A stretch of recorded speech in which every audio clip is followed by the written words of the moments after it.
Assalamualaikum warahmatullahi wabarakatuh. Perkenalkan, nama saya Putri Regina Buana, NIM 4414219. Saya dari kelas A Prodi Pendidikan Kimia. Di sini saya akan melaksanakan ujian tengah semester mata kuliah wawasan budaya. Soal yang pertama yaitu uraikan konsep wawasan budaya secara etimologi dilihat dari perspektif antropologi. Wawasan kebudayaan adalah segala sesuatu yang dipelajari dari pola-pola perilaku yang normatif.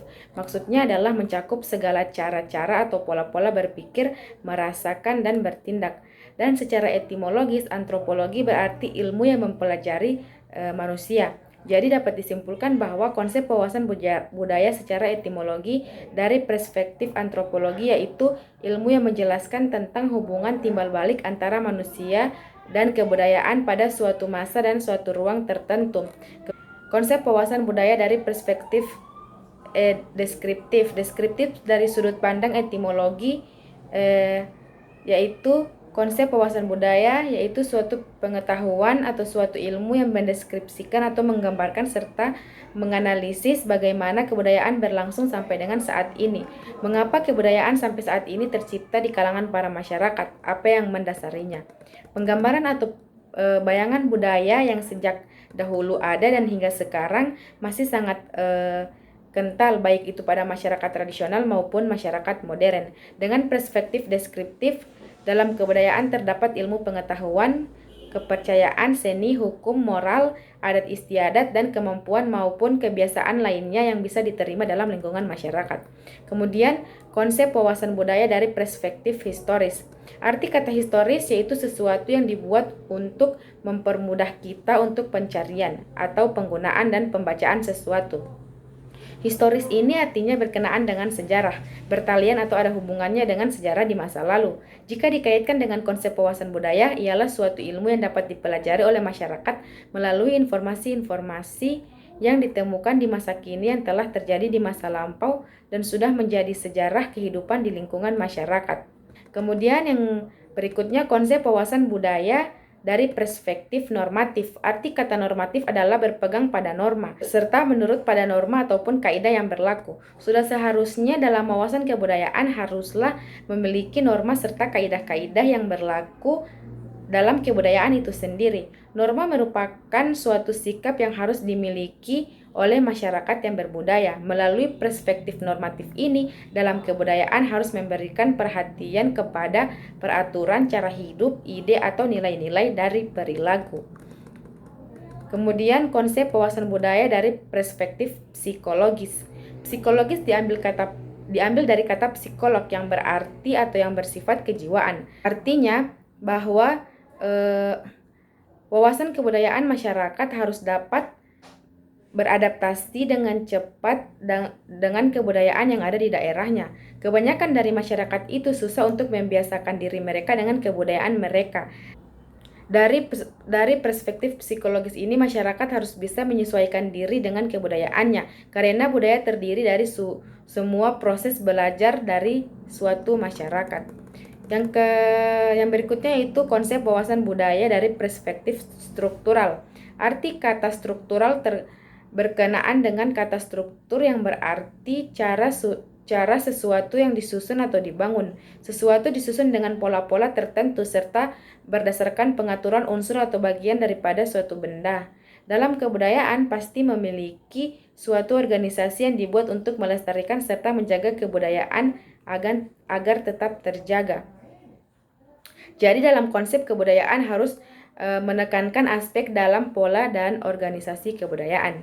Kemudian yang terakhir konsep wawasan budaya dari perspektif definitif. Arti kata definitif yaitu sudah pasti dan bukan untuk sementara. Jadi kebudayaan adalah suatu hal yang pasti dan tidak hanya berlangsung dalam waktu-waktu tertentu. Karena budaya adalah warisan leluhur terdahulu yang diberikan kepada masyarakat untuk dilestarikan. Jadi kebudayaan bukan hal yang bersifat sementara, tapi selalu ada dalam kehidupan masyarakat. Kemudian nomor 2 yaitu dari ketujuh konsep tersebut mana yang menarik menurut Anda? Nah, menurut saya yang paling menarik yaitu konsep historis, karena dengan adanya konsep historis kita secara tidak langsung dapat mengetahui kebudayaan yang telah terjadi jauh sebelum kita ada di dunia. Saya banyak mengetahui budaya melalui cerita masyarakat dari mulut ke mulut, dan saya mulai mendapatkan wawasan kebudayaan dengan selalu mencari tahu tentang keadaan budaya yang ada di daerah saya. Rasa ingin tahu tentang kebudayaan haruslah ditanamkan dalam diri agar tidak terdapat kesalahpahaman mengenai kebudayaan yang seharusnya kita anut untuk kepentingan kehidupan kita. Kemudian nomor 3, bagaimana kesimpulan Anda terhadap ketujuh konsep tersebut? Nah, kesimpulan saya bahwa wawasan kebudayaan adalah ilmu yang sangat luas yang dapat dipelajari dari berbagai konsep. Dengan adanya wawasan kebudayaan ini, membuat saya lebih leluasa dalam menjaring kebudayaan yang seharusnya dapat saya lestarikan dan begitupun sebaliknya. Ketujuh konsep di atas dapat membantu kita, terutama masyarakat, dalam memahami kebudayaan serta juga dapat menyadari bahwa manusia adalah objek dan subjek dari kebudayaan. Kemudian nomor 4, yaitu perbandingkanlah antara tujuan dan alasan mempelajari wawasan budaya meliputi beberapa aspek di bawah ini. Yang pertama, jawaban saya mempelajari wawasan budaya untuk membuka diri. Tujuannya, dengan adanya wawasan budaya, masyarakat dapat terbuka kepada masyarakat lain, dan alasannya bahwa kebudayaan dapat membuat masyarakat berpartisipasi dalam pelestariannya serta masyarakat dapat bersikap terbuka untuk melakukan kebudayaan daerahnya. Kemudian yang kedua, mempelajari wawasan budaya yang meningkatkan kesadaran diri. Tujuannya, dengan keberadaan budaya ini, mungkin masyarakat dapat meningkatkan wawasan kebudayaan mereka terkait dengan budaya-budaya daerah. Alasannya karena setiap kebudayaan dapat membangun kesadaran diri masyarakat akan keberadaan budaya yang seharusnya dapat membangun kesadaran dari masyarakat akan keberadaan budaya yang seharusnya dilestarikan, bukan merasa malu dengan adanya kebudayaannya. Kemudian yang berikut, mempelajari wawasan budaya untuk etika dan estetika.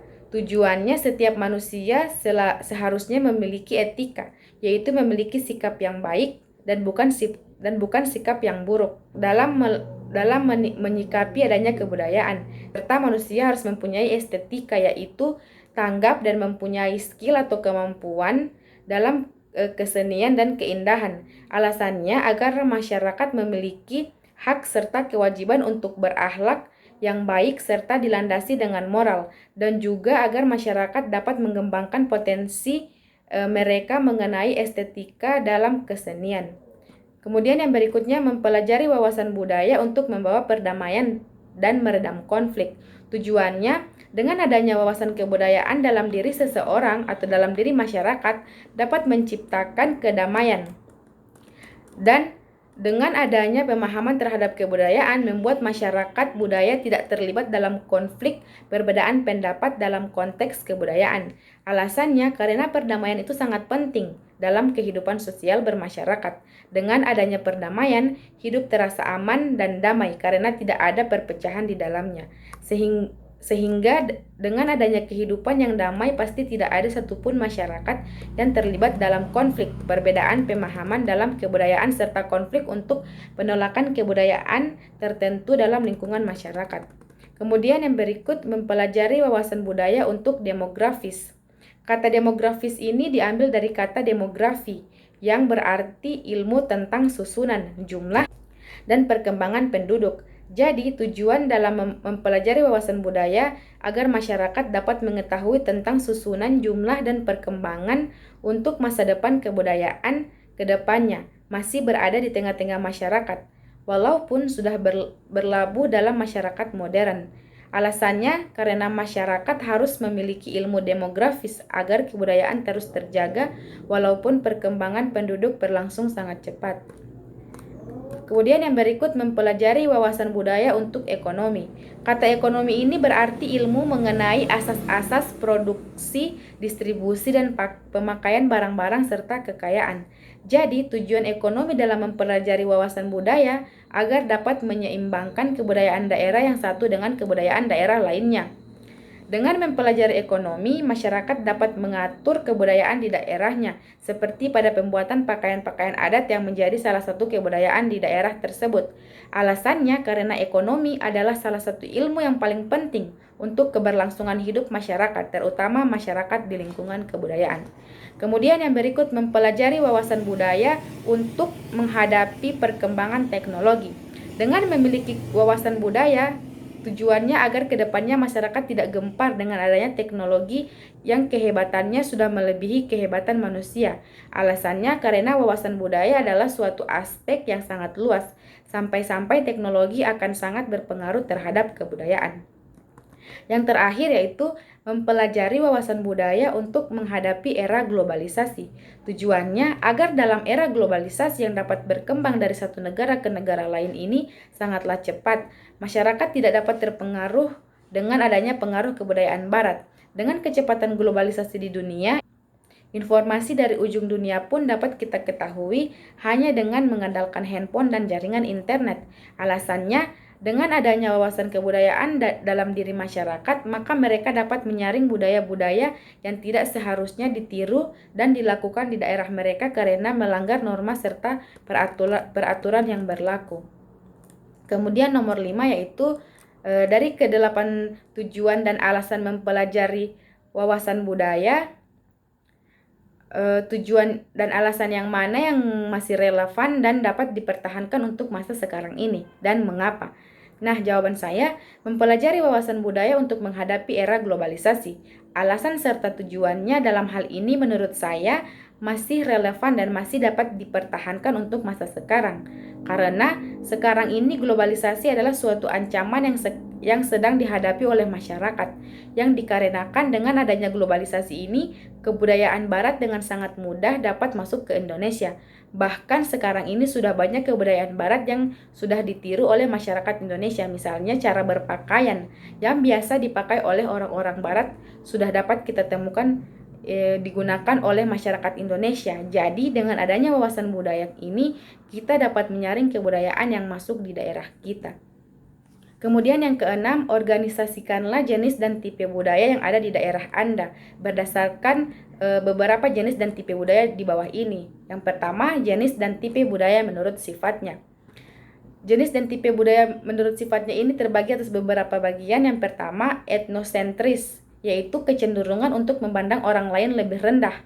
Kemudian universal, kebudayaan yang di mana akan memberikan pencarian akan jawaban atas sebuah bentuk problem yang dimana terjadi di masyarakat. Kemudian alkulturasi, sebuah bentuk proses sosial yang dimana timbul dikarenakan pada sebuah kelompok manusia dengan sebuah kebudayaan tertentu. Kemudian ada yang namanya adaptif, yaitu sebuah mekanisme yang dimana akan dapat menyesuaikan diri, karena sejatinya kebudayaan adalah sebuah bentuk keberhasilan dari mekanisme pada spesies manusia itu sendiri. Kemudian dinamis ini adalah kebudayaan tidaklah hanya bersifat statis, tapi akan selalu berubah dan dinamis. Biasanya akan mengikuti perkembangan sebuah zaman. Kemudian yang terakhir, integratif, keadaan yang dimana berasal dari sebuah kelompok etnik dan juga beradaptasi dan memberikan sebuah sikap konformitas terhadap sebuah bentuk kebudayaan yang dimiliki oleh banyak orang, akan tetapi masih tetap mempertahankan kebudayaan yang dimiliki oleh mereka sendiri. Kemudian jenis dan tipe budaya menurut wujudnya. Menurut J.J. Hoengminman, wujud kebudayaan dibedakan menjadi 3, yaitu gagasan, aktivitas, dan artefak. Gagasan atau wujud ideal merupakan kebudayaan adalah kebudayaan yang terbentuk dari kumpulan ide-ide, gagasan, nilai-nilai, norma-norma, peraturan, dan sebagainya yang sifatnya abstrak yang tidak dapat diraba atau disentuh. Kemudian aktivitas atau tindakan. Aktivitas adalah wujud kebudayaan sebagai suatu tindakan berpola dari manusia dalam masyarakat itu. Wujud ini sering pula disebut dengan sistem sosial. Kemudian yang ketiga, artefak, yaitu karya, adalah wujud kebudayaan fisik yang berupa hasil dari aktivitas, perbuatan, dan karya semua manusia dalam masyarakat berupa benda-benda atau hal-hal yang dapat diraba, dilihat, dan didokumentasikan. Kemudian berdasarkan wujudnya tersebut, kebudayaan dapat digolongkan atas dua komponen utama, yaitu kebudayaan material dan kebudayaan non-material. Kemudian yang berikutnya, jenis dan tipe budaya menurut unsurnya. Sistem bahasa. Masyarakat Gorontalo memiliki 3 dialek bahasa, yaitu dialek Gorontalo, Bolango, dan Suawa. Kemudian sistem pengetahuan. Masyarakat Gorontalo biasanya memiliki pengetahuan akan astronomi tradisional, yaitu perhitungan hari berdasarkan atas bulan atau benda-benda langit yang dianggap memberikan tanda-tanda bagi kehidupan manusia. Kemudian sistem kekerabatan organisasi kemasyarakatan.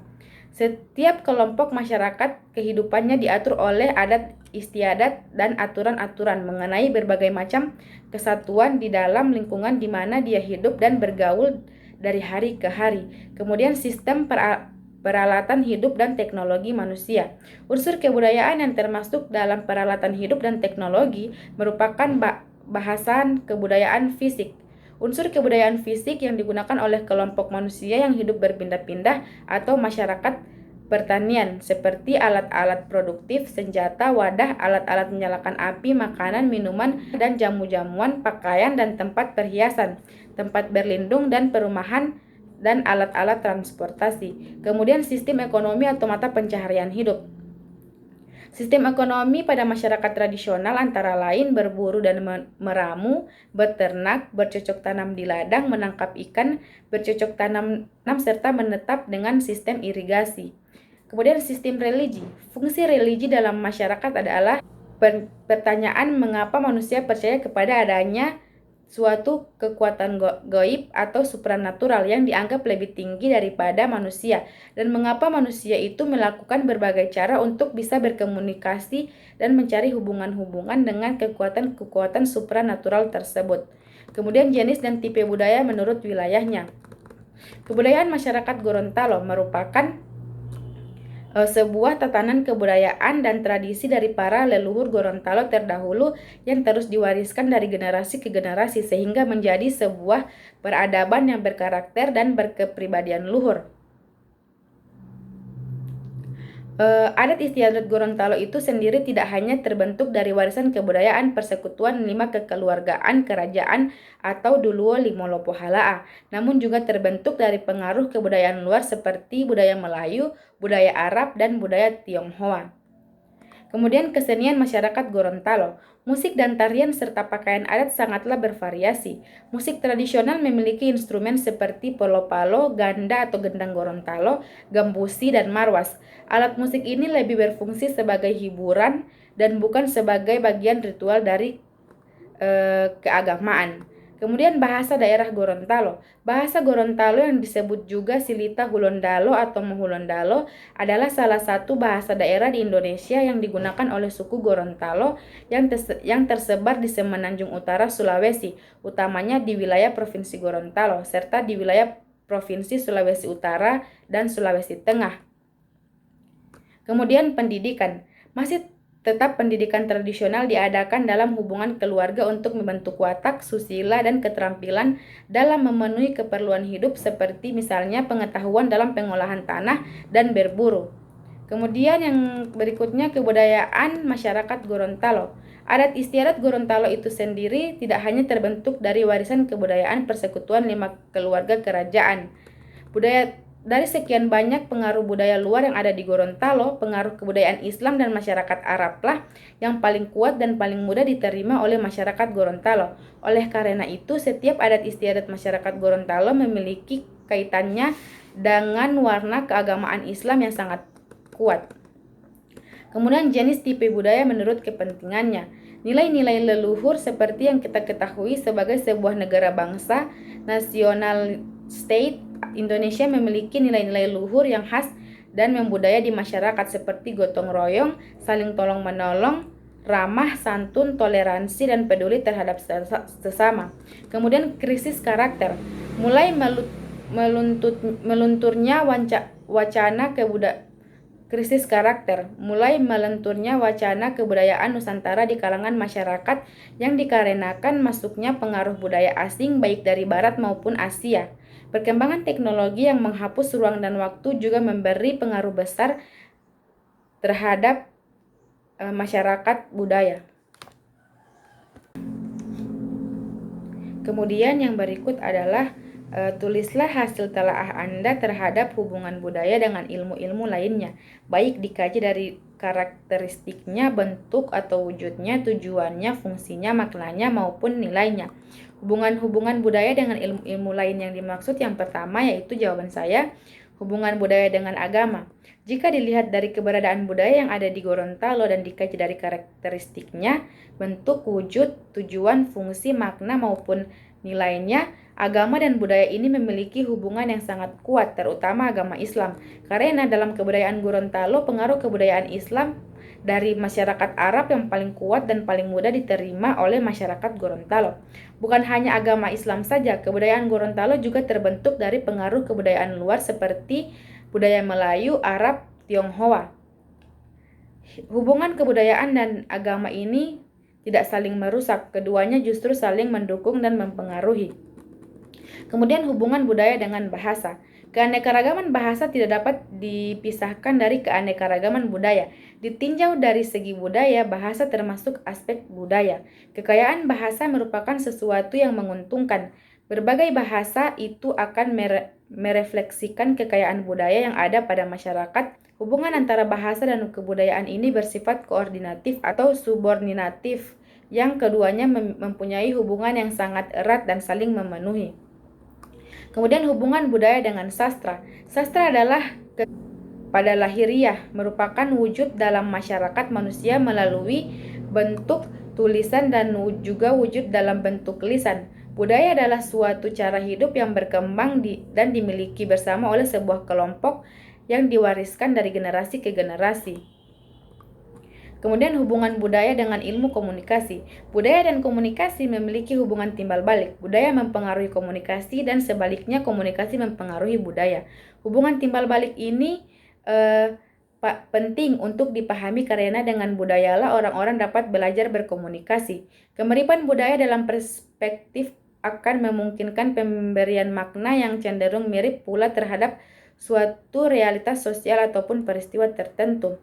Kemudian hubungan budaya dengan antropologi. Konsep antropologi adalah ilmu yang mempelajari tingkah laku manusia, baik itu tingkah laku individu ataupun tingkah laku kelompok. Tingkah laku yang dipelajari di sini bukan hanya kegiatan yang bisa diamati dengan mata saja, tapi juga ada yang dalam pikiran mereka.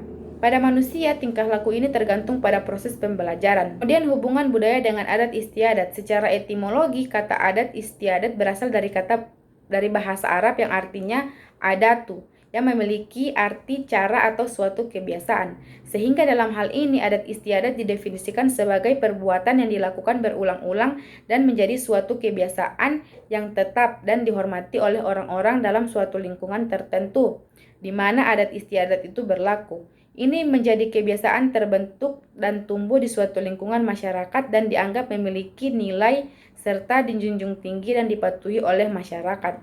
Kemudian hubungan budaya dengan sejarah.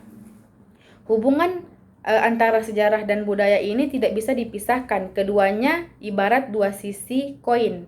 Sejarah adalah proses manusia mengenal lingkungan dari masa lalu untuk masa depan. Lalu hasil dari pengamatan tersebut menjadi budaya yang melekat pada para pelakunya. Sejarah dan budaya itu saling berkaitan satu sama lain. Yang dimaksud berkaitan adalah ketika di mana kita mengkaji perihal sejarah suatu perdesaan secara tidak langsung, para sejarawan mau tidak mau terjun masuk dan bergelut kepada budaya di pedesaan itu sendiri. Kemudian hubungan budaya dengan kesehatan. Kebudayaan sangat erat hubungannya dengan masyarakat. Nilai budaya sehat merupakan bagian yang tak terpisahkan akan keberadaannya sebagai upaya mewujudkan hidup sehat dan merupakan bagian budaya yang ditemukan secara universal. Kemudian hubungan budaya dengan lingkungan hidup. Selama berabad-abad, hubungan antara masyarakat adat dan lingkungannya telah terkikis dengan hilangnya kepemilikan wilayah atau dipaksa pindah dari wilayah tradisional dan lokasi-lokasi penting mereka. Hak tanah, tata guna lahan, dan pengelolaan sumber daya tetap merupakan masalah-masalah krisis bagi manusia adat di seluruh dunia. Kemudian hubungan budaya dengan pendidikan. Pendidikan secara praktis tidak dapat dipisahkan dengan nilai-nilai budaya. dengan dalam menjaga dan melestarikan kebudayaan sendiri. Secara proses mentransfernya yang paling efektif dengan cara pendidikan. Keduanya sangat erat sekali hubungannya karena saling melengkapi dan mendukung antara satu dengan yang lainnya. Tujuan pendidikan adalah melestarikan dan selalu meningkatkan kebudayaan itu sendiri. Kemudian, hubungan budaya dengan ilmu pengetahuan dan teknologi. Ilmu dan teknologi merupakan bagian dari kebudayaan. Kebudayaan sendiri terdiri atas banyak nilai, yaitu nilai politik, sosial, ilmu, ekonomi, religi, dan teknologi. Hubungan kebudayaan dengan teknologi ini ketiganya memiliki hubungan dialektis yang sangat kuat. Kemudian yang berikutnya yaitu hubungan budaya dengan ilmu kimia. Masyarakat budaya tidak akan terlepas dari suatu bahan yang terdapat kimia di dalamnya. Contohnya saja masyarakat saat memasak pasti menggunakan bahan-bahan serta rempah dan bumbu-bumbu yang mengandung zat kimia di dalamnya, baik zat kimia yang baik maupun yang tidak. Memasak termasuk dalam kebudayaan, yaitu dengan adanya makanan-makanan tradisional yang dibuat oleh masyarakat di daerah tertentu pasti menggunakan bumbu-bumbu khas dari daerah tersebut. Memasak juga tidak akan terlepas dari masyarakat karena memasak adalah kebutuhan dari masyarakat itu sendiri. Terima kasih, itulah penjelasan dari saya mengenai soal-soal UTS. Wabillahi taufiq wal hidayah. Wassalamualaikum warahmatullahi wabarakatuh.